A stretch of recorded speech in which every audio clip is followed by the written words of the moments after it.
Hello, I'm Michael Mandawa. And I'm Carl Lang. Welcome to this edition of A, B to Z.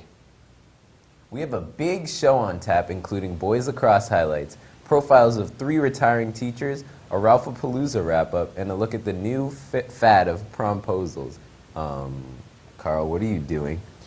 Oh, I'm just Snapchatting Nick a picture of me in this handsome outfit. Carl, perhaps you should pay extra close attention to this next story. Recently, A, B to Z took an in-depth look at social media and teenagers. In part 1, we look closely at what social media platforms are out there and just how much kids use it. Social media is growing to be more and more popular. We searched the school to find out what the favorite social media is. I'd say Facebook.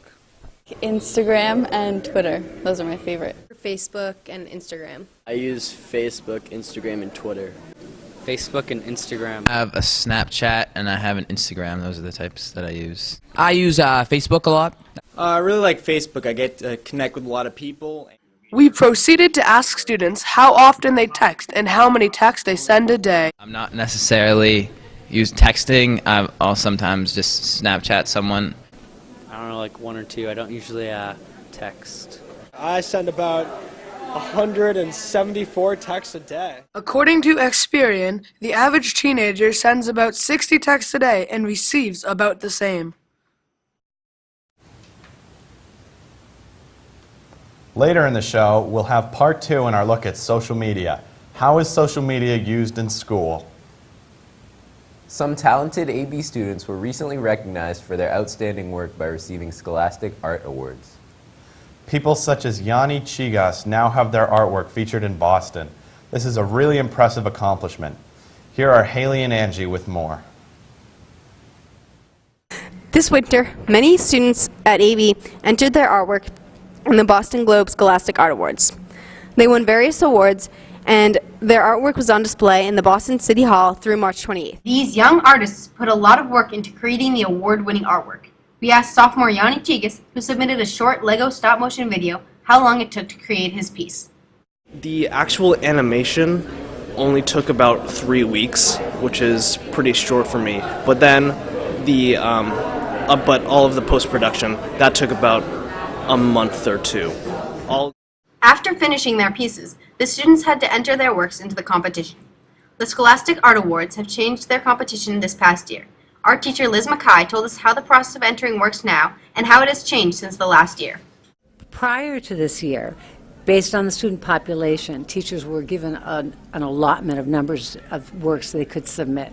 As of this year, any students could submit as many works as they wanted. Students can enter their art in 28 different categories. There are visual art categories that range from drawing and painting to fashion and jewelry to film and photography. Students can also enter all different kinds of writing, ranging from poetry to short stories to essays, into the competition. Junior Isabel Bedarf told us why she entered her piece into the competition and how it helped her as an artist.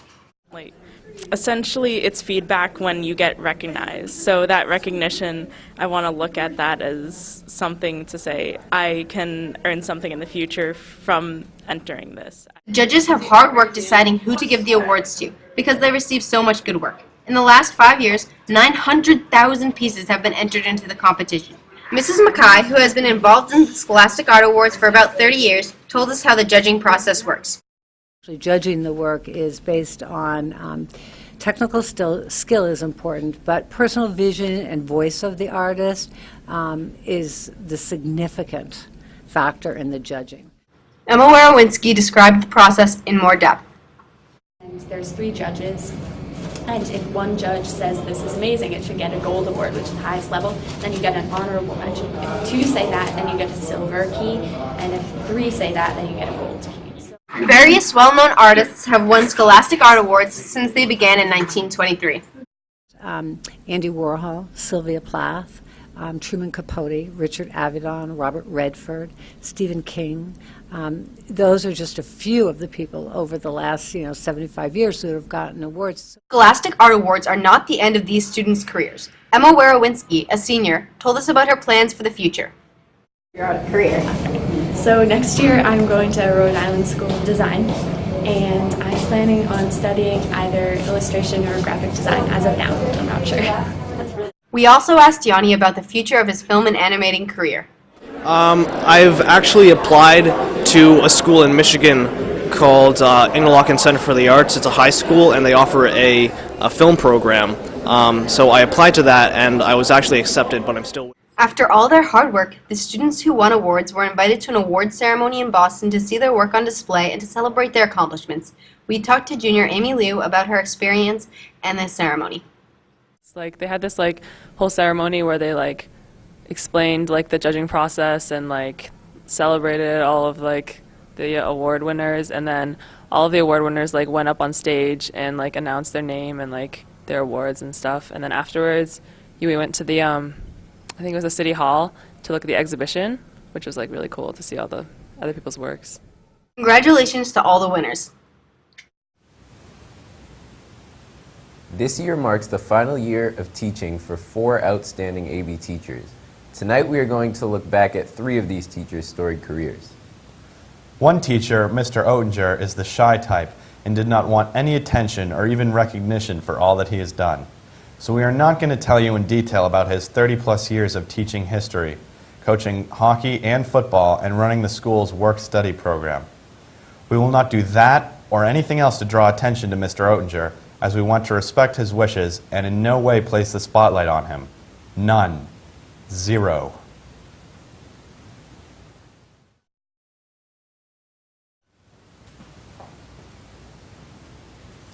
Mr. Oettinger, thanks for all you have done, and best of luck in the future.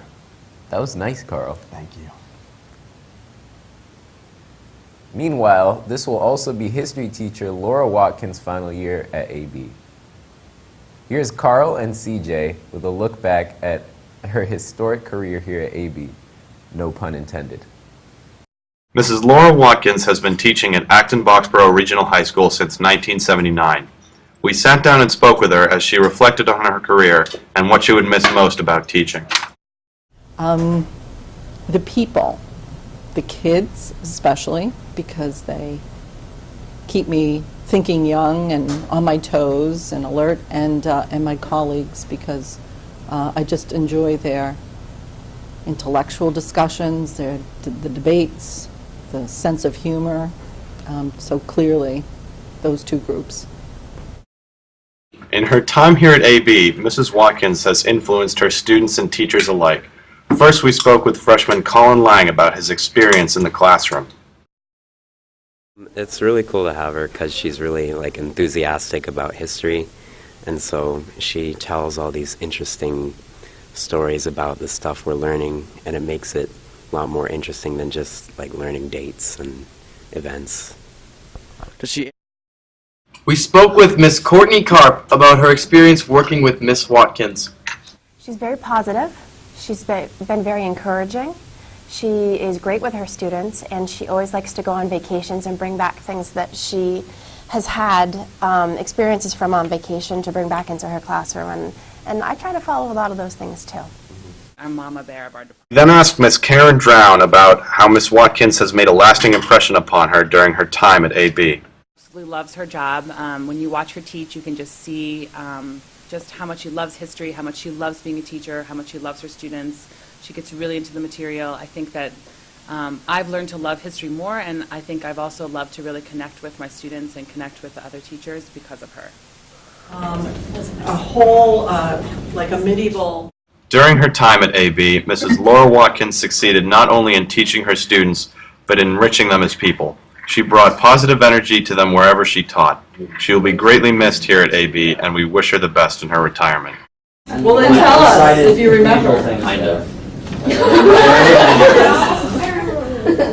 What is this? It's like a side house thing, right? Like Yeah. finance, yeah. And who's in the chapter house? The chapter. What is the chapter? It's like. Good luck, Mrs. Watkins. Later in the show, we will look back at the careers of 2 other retiring AB teachers. Wednesday, June 4th is prom night. This year, the senior class will be holding its prom at a lake in Rentham. That's all I got. A lake in Rentham. That's okay, Mike, because really the prom itself isn't that big a deal anymore. In fact, it seems like the asking to prom has become even more exciting than the prom itself. Yes, creative promposals are growing in popularity and forcing kids to come up with creative ideas. Here's Ian with more. With the prom upcoming, recently here at AB, there have been a number of creative promposals. These promposals are both interesting and unique. We took a closer look. So how did you ask her to prom? I brought a box into the senior staircase, and I hopped in it, wrapped it up, and then I popped out and asked her. I cut out a billion paper stars made out of paper, and I hung of all colors, and I hung them up from her ceiling, and then there was a note on her. I left a note on her bed. Came up with a big sign, and it had all different candies on it. Like it said, "You are the kindest person I know," and he used a kind bar in the Milky Way, and he had like a Milky Way. And I was really surprised. I sang her a song and played the guitar. By spelling out like with pucks prom in giant letters across an entire sheet of hockey ice. I rented an hour of ice. We asked them where they got their ideas from. This year, the school actually put on a show called Paper Stars, and she wrote that. And at the end of the show, one of the guys fills up, or like puts a million paper stars in the character's room. And because she wrote it, she like had this connection with it. So I thought it would just be like a nice way to bring it back to that. I was wondering how I should ask her, and I asked a few of my friends, and they gave me nothing. So I decided to just jump out of a box. I was actually on YouTube, and I saw a couple videos of people doing it, and I thought, let me just try this out. Thought it was pretty clever, different, you know. Prom will take place Wednesday, June 4th. So Carl, next year you will be a senior. Any ideas yet for how you'll ask one lucky lady to prom? Well, I do have an idea, and plans are in the works. Let's just say it involves a small skywriting plane. Wow! Good luck with that, Carl. The boys' lax team had an amazing regular season, winning the program's first lone DCL title. Good for them. Here are some highlights of 2 late regular season games against Southegan, New Hampshire and Needham, Massachusetts.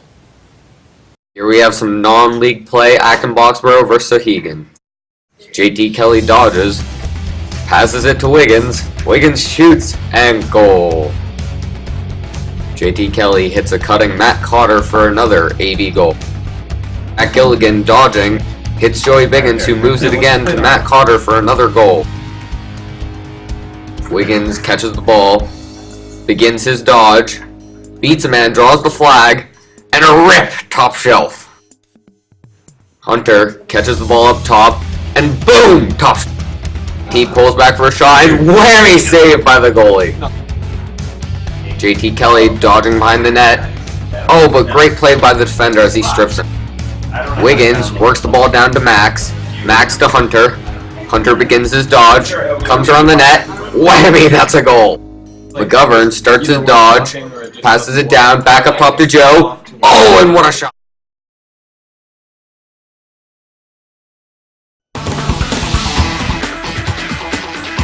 $60-40 chance that it's not untrue.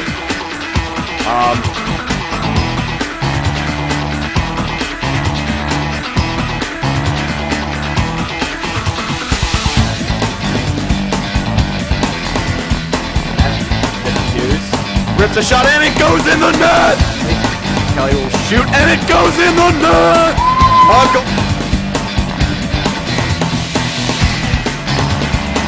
Man rush. McGovern shoots, scores! Mike Slim move. Uh-oh, he looks like Michael Phelps out there. And he scores! Part 2 now of our in-depth series on social media and teenagers. Earlier in the show, we looked at different types of social media and just how much kids use it. Now, in Part 2, we look at social media policies in school. Where and when can it be used, and how do teachers use it? Here's Stelios, Mike, and Ryan with more. We sat down and interviewed Mr. Dory and started by asking him the rules of social media usage in school. Students are welcome to bring cell phones to school. Obviously, they use them all day long. They use them for social media. They use them to communicate. The rule is essentially they're not to be out in the classroom unless the teacher says otherwise. We asked Mr. Dory the risks involved with using social media. You know, and you hear it all the time. What you put out there on social media doesn't go away. I believe that to be true. I know that to be true as I've followed up situations here at school, and because I think as people sit at home behind their computers, they'll sometimes say things that typically they wouldn't say to a person. We asked Mr. Dory what forms of social media teachers use. Email communication and Google Docs and Moodle sites. Our teachers are using these things all the time. Our younger teachers are very good at using social media. We asked Miss Maddox how she uses social media to help her students. You know, it doesn't really impact class. I'm trying to think of times that I would have used Twitter in class, and I can't think of it. I would use it, the most fun things that I use it with are around test time, that I will be sitting at my son's games or whatnot and be tweeting questions as I sit in the stands, and kids will respond back answers, and I can do contests kind of like that. We then asked her how social media affects her teaching. I would use it as a tool that enhances. I don't think it replaces necessarily what you're doing. I don't want to give kids that are more technically savvy an unfair advantage. So I use it as a tool for fun and engagement, but not necessarily regularly to deliver content. We then asked Mr. Gwynn how he uses social media to help his teaching. For me, there's like psych chat or hashtag psych chat, which is something that I use to connect with like psych teachers who are all over the country. As you can see, teachers and students use social media for educational and social purposes. But with social media, you have to make sure you're using it for the right purpose. Thanks for that report, Stelios. On our next A, B to Z, we will have part 3 of our series on social media and teens. Why do kids use it so much, and what might be the long-term implications, including on students' attention span and social skill? Carl, Carl! Sorry. Okay, where were we? Oh yeah, time for another story on a retiring AB teacher. Foreign Language Department head Miss Claire Dix is calling it a career after 35 years. She will be missed. Here are Ivy and Nalani with more. World Language Department head Claire Dix, who has been teaching at AB since 1981, will be retiring after this year. We sat down with her to talk about her experiences. We started at the beginning, asking her what inspired her to become a teacher of the languages. About that one, I always wanted to teach, and you know how students or little children play school. I played school all the time. With so many years of experience, we asked her what advice she would give to new teachers. Ask a lot of questions. Expect to maybe have to ask questions and maybe be confused at some points, but ask the questions and persevere, because I think teaching is probably akin to parenthood in a way. I mean, it's hard. Her approach to education and support has continuously helped other teachers succeed. We asked Senora Du Bois Mello about how Senora Dix has helped her. This was my first job teaching high school, so definitely that support that was necessary for a brand new high school teacher with students and with parents and with everything. Senora Dix has made lasting impressions on new teachers, such as Madame Christensen, who told us what she will miss most about working with her. I think I'll miss her energy. She's got a lot of energy. She's always on top of the things that need to be done, and she kind of inspires us to keep moving and keep plugging along. Assistant Principal Beth Baker added her thoughts. She has this sort of impeccable sense of thoughtfulness, where she really is very mindful about how to make something happen, whether that's a change. Senora Dix is not only loved for her support and dedication, but Senora Du Bois will also miss her for her culinary prowess. Oh, I would say the sweet treats. The Irish soda bread that she brought in for St. Patrick's Day was delicious, so there was always a nice little treat. Senora Dix is not only a great colleague, but also a great teacher. Junior Joe Murphy reflected on his time in her class. Senora Dix was really nice. She helped out all the students personally because it was a small class. She got to know all of us, and she was really caring. Claire Dix has truly left her mark at AB, which is evident in her passion for teaching. Here's what she had to say about her plans for the future. I love teaching, and so my first reaction would be I'd probably continue doing some teaching. But she is also looking forward to traveling more. And I think that's probably the first thing I'm doing. I'm sort of planning a trip for September now, so we'll see. We wish her best of luck in her future endeavors. Claire Dix, thank you for your 34 years of commitment to AB and providing a lifetime's worth of knowledge to both the students and the faculty here. You will always be a part of the Acton-Boxborough family. The annual Acton-Boxborough Regional High School Narrow Regatta was held on Thursday, May 15. This has become quite the event here at AB, and it's only possible because of the efforts of woodshop teacher Ralph Arabian. We have two stories on Ralph's Regatta. First, a replay of a story we did last month on what the regatta is and what students do to prepare. And then the second one is the premiere of our most recent story looking back at this year's event. We here at AB to Z recently looked into the 2014 ABRHS Regatta. We asked Mr. Arabian what the regatta is. The regatta is an idea where you actually take design and build and put it all together. Basically, you take some of the engineering concepts and some of the woodworking skills, and you get a certain amount of wood, plywood, which is basically one sheet, hence the name One Sheet Plywood Boat. And basically, you construct a boat that will hold a certain amount of weight, and that weight being the 3 students that are in the boat. And it's either going to sink or float depending on how good the numbers are. We asked him when the first regatta was. The first regatta here at AB was roughly 2.5 years ago. And basically the kids thought it was a great idea. It was a little hard to sell to administration, basically telling them I'm going to take a bunch of high school kids who've never had any experience building boats, and we're going to put them out in the pond, you know, on boats that they've built. But I won their assurance that it would be safe, and you know, from that point they let it go. So it's been a big hit for the several years running now. We asked him where he first got the idea for the regatta. I've seen many things in the past, and I saw something similar to this, but not quite this. And I said, this might be a good idea to try. And I tried it at with a previous school that I worked at, and turned out to be a great hit. I ran the idea by a couple of people. Again, I had to sell the idea. And it's been off and running and has always been a success. We're here at the ABRHS Regatta with Mr. Arabian's woodshop class to test the boats that they recently made. These are the participants in the 2014 Woodshop Regatta. And as they're coming around making the first turn, The action got underway with teams competing in their newly finished boats. The Golden Hammers got off to a quick lead. working uphill against that wind. In the first race, the Golden Hammers cruised in for an easy victory, but some others were not so lucky and went for a quick swim. We talked to Joey Travers to ask him what it was like when his boat sunk. Well, it's kind of a disappointment. I mean, I thought we actually won, but I guess it's a default. He then explained to us how difficult it was to steer the ship. It's a lot harder than it looks, I'd say. The boat's just really wobbly, and if you try and paddle too hard, it'll tip over. That one was tippy. Despite all the difficulty, Ralph Arabian's regatta was a huge success, with many teams completing the race and having a great time while doing it.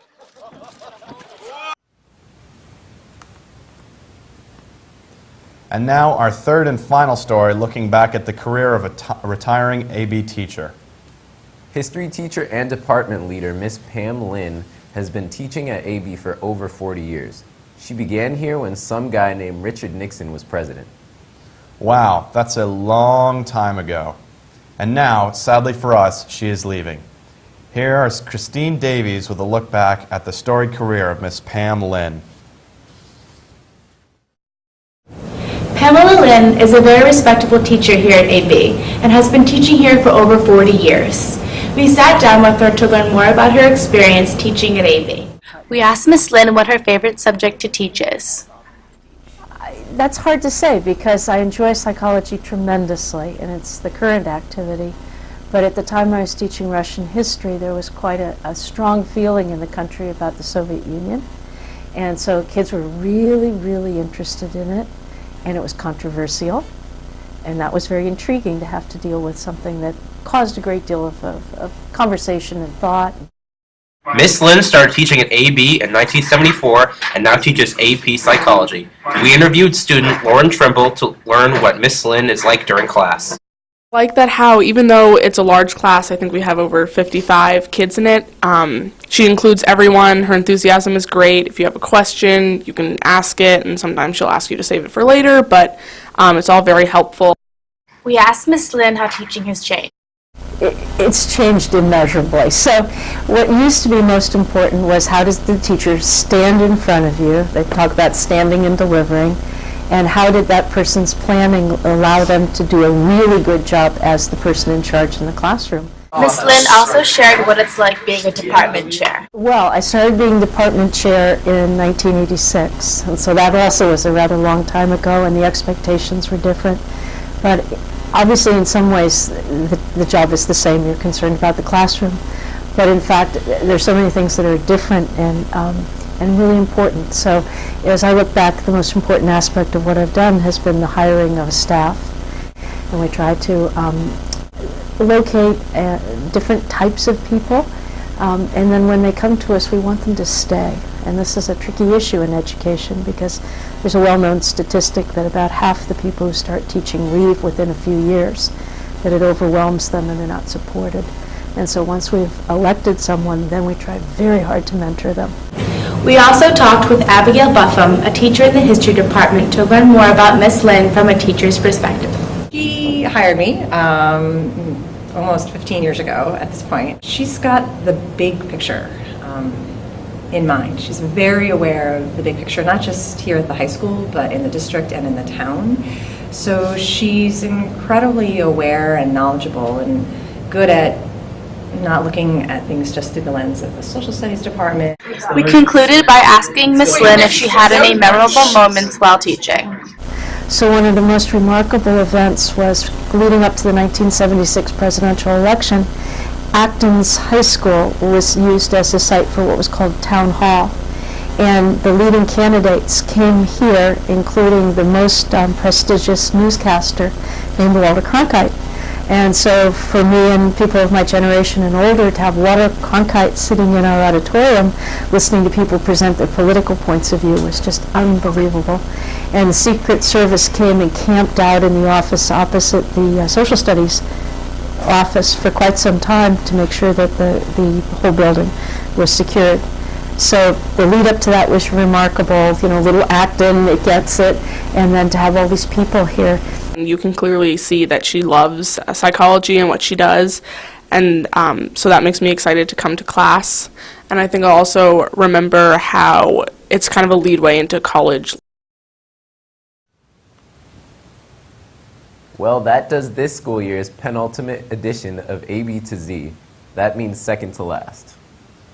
We hope you enjoyed watching the show. Let's do that again. We hope you enjoyed the show, and thanks for watching. And as we leave you tonight, here are more highlights of some recent A-B Lax action, with my partner Carl Lang describing the action. You do not want to miss this.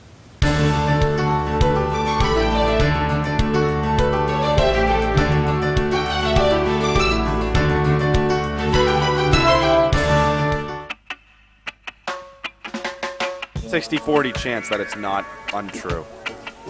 The net, Dipsy-doos, rips a shot and it goes in the net! See the veins pulsing in his temple. He's not beads of sweat dripping from his brow in frustration. Stutter steps, passes back. Snaps it is among the largest starting handshakes in sports. Football, usually only 6 total players shaking hands at the beginning of the game. In lacrosse, it's closer to 18 because all 9 starters are shaking hands at once. The players should be aiming slightly left in their shots to account for the wind. And someone messed up. He did just make a save, though. That's good. Good for him. And Hunter Arnold was running after him like a flag jackrabbit. down. And jackrabbits run very fast, for those of you viewers who are unaware. We have some resounding boos from the Acton Boxborough fans. So if you'll look at the scoreboard there for a moment, you'll see 1 guest, 0 Colonials. With none of this zone nonsense, okay? The game is played by men, not by zones. That's what I always say. Another factor potentially affecting the Acton Boxborough players is the pollen count. Needham, of course, having much higher concentrations of pollen year-round, so they're much more used to this kind of weather. People will often address football games as Friday night lights. Well, during the spring we don't have Friday night lights, we have Saturday night lights. The Saturday night light, of course, being the sun, as it's not dark yet. Drew is running like a jackrabbit. The referee is grabbing his forearm and tugging down on it. I'm not sure what the call is, but I'm certain it has something to do with the slash on the neck of Drew DeLeo as he brought the ball up the field. Acton Boxborough, 5 unanswered goals. That's almost 6 unanswered goals. This is incredible. Pollen count seems to have fallen. We can make a graph. It's inversely proportional to pollen and Acton Boxborough's performance. Acton Boxborough has took this game and shook it up and turned it on its head, and skid, scat, skidly, we're almost home.